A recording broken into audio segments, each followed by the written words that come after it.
रोहनपुर गांव में शिवा एक चौकीदार था। वह रात भर गांव की गलियों में लाठी लेकर आवाज लगाता घूमता था। इसके चलते गांव वाले चैन की नींद सोते थे। वह रात को अपना खाना लेकर निकलता और शिवजी के मंदिर जाता था। रात के समय जब पुजारी जी मंदिर बंद करते तब वह अपने काम पर निकल जाता था।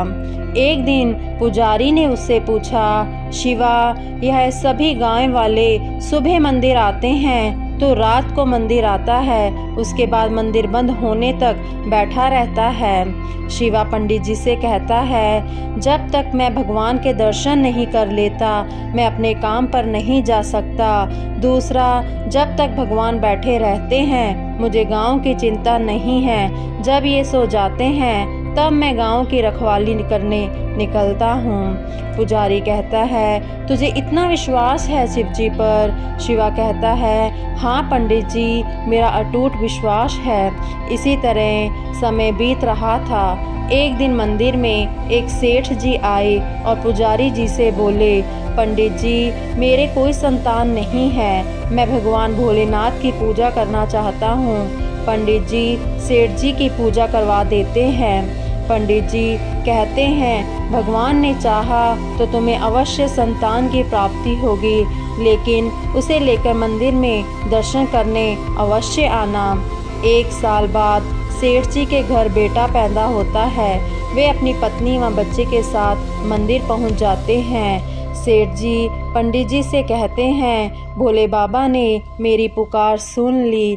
यह सुनकर पंडित जी बहुत खुश हो जाते हैं। उसके बाद सेठ जी कहते हैं, पंडित जी, मैं इस शिवलिंग की जगह सोने का शिवलिंग स्थापित करना चाहता हूँ। पंडित जी कहते हैं, यह आप क्या कह रहे हैं सेठ जी? यह शिवलिंग बहुत पुराना है, हम इसे हटा नहीं सकते, और अगर आपने सोने का शिवलिंग स्थापित कर दिया तो इस खबर के फैलते ही शिवलिंग चोरी होने का खतरा बढ़ जाएगा। सेठ जी कहते हैं, लेकिन पंडित जी, मैंने निर्णय कर लिया है, आप कोई उपाय बताइए। पंडित जी कहते हैं, ठीक है, मैं गांव वालों से सलाह करके आपको बताऊंगा, आप 2 दिन बाद आइएगा। रात को पंडित जी शिवा से इस बारे में बात करते हैं। शिवा पंडित जी से कहते हैं कि आप चिंता ना करें, भोलेनाथ पूरे संसार की रक्षा करते हैं, क्या अपने शिवलिंग की रक्षा नहीं कर पाएंगे? आप एक काम कीजिए, सेठ जी से कहिए इस शिवलिंग को ही सोने में मढ़वा दें, इससे यह शिवलिंग सोने का दिखने लगेगा और इसे हटाना भी नहीं पड़ेगा। पंडित जी कहते हैं, लेकिन चोरों की नज़र में तो यह सोने का शिवलिंग होगा, उन्हें थोड़ी पता होगा कि यह पत्थर का है। शिवा कहता है, आप उसकी चिंता मत कीजिए पंडित जी, सब भोलेनाथ पर छोड़ दीजिए।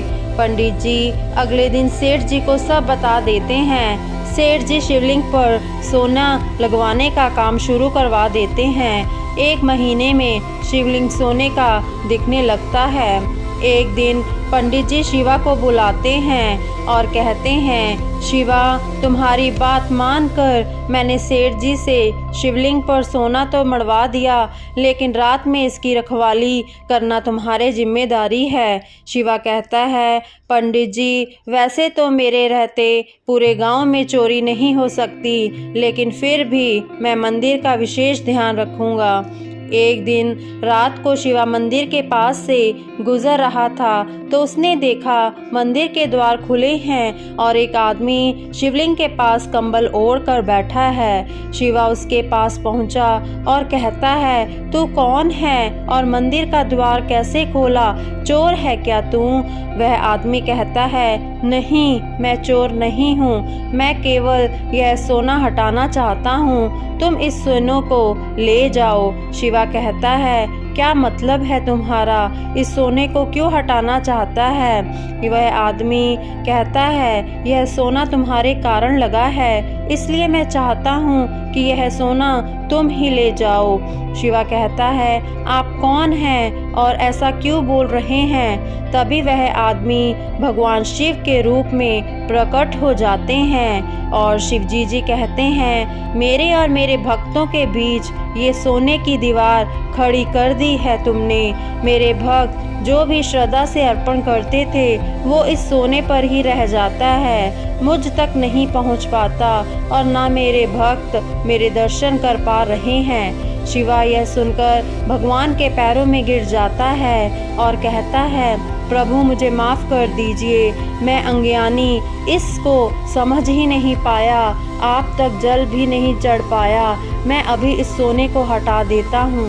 यह कहकर शिवा उस सोने को हटा देता है। भगवान शिव उसे आशीर्वाद देकर वहाँ से चले जाते हैं। सुबह जब मंदिर के द्वार खुलते हैं तो पंडित जी यह सब देखकर शिवा से पूछते हैं। शिवा उन्हें सारी बात बता देता है।